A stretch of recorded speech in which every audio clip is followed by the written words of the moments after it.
Someone tried to set off a bomb right outside of Mamdani's residence. And I don't mean like a firework or a smoke bomb stunt. The FBI confirmed that one of the devices contained TATP, which is a highly volatile homemade explosive that's been used in terrorist attacks around the world. It had shrapnel in it. It luckily failed to go off. But if it hadn't, we'd be talking about a mass casualty event outside of Gracie Mansion. And this whole thing that we're talking about, it traces back to a January 6th rioter pardoned by Trump who organized an anti-Muslim rally specifically targeting Mayor Zohran Mamdani, the first Muslim mayor of New York City. Yeah, there's a lot we've got to unpack. Starting with the event that seemed to be the target of this attack, right? That was organized by Jake Lang, who's been described in the media as a right-wing provocateur. And it sounds like J6, which was the most American thing in history. So, you know, we have the power, we are the people. And if we want to get somebody out of prison, this is our country. We have the right to self-determination. And you might remember this guy from a previous demonstration just a few months ago where he got his ass handed to him by counter-protesters.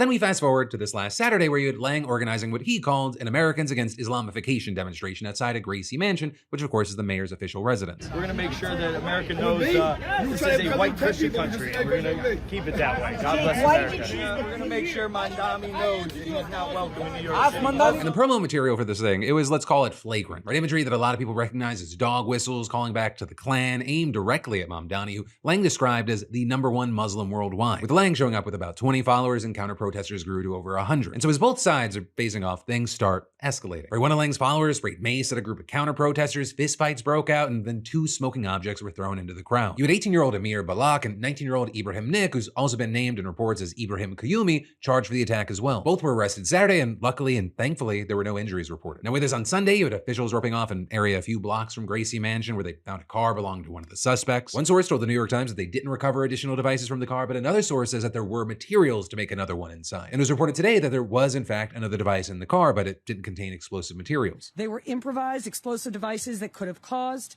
serious injury or death, and our analysis showed that one of the devices deployed by the subjects contained the substance triacetone triperoxide, known as TATP.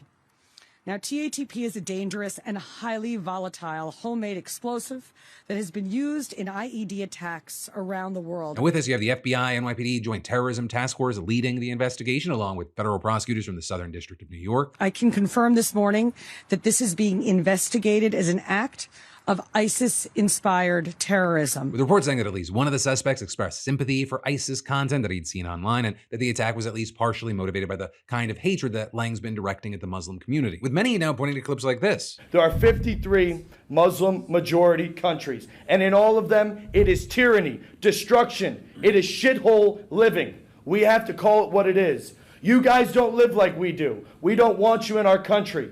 We will come and eat your shawarma in Somalia. We don't want you here. Respectfully, get the fuck out of my country. Also with the situation, as things are developing, we're receiving updates. Like today, we got updates that both suspects reportedly said that religion was in fact the motivation for the attack. The FBI also adding that the men wanted to make this attack deadlier than the Boston Marathon bombing. Also, as far as Mamdani, you had him making his position clear that no matter the demonstration, it should never end in this type of attack. This was a vile protest rooted in white supremacy. I'm the first Muslim mayor of our city. Anti-Muslim bigotry is nothing new to me, nor is it anything new for the 1 million or so Muslim New Yorkers who know this city as our home.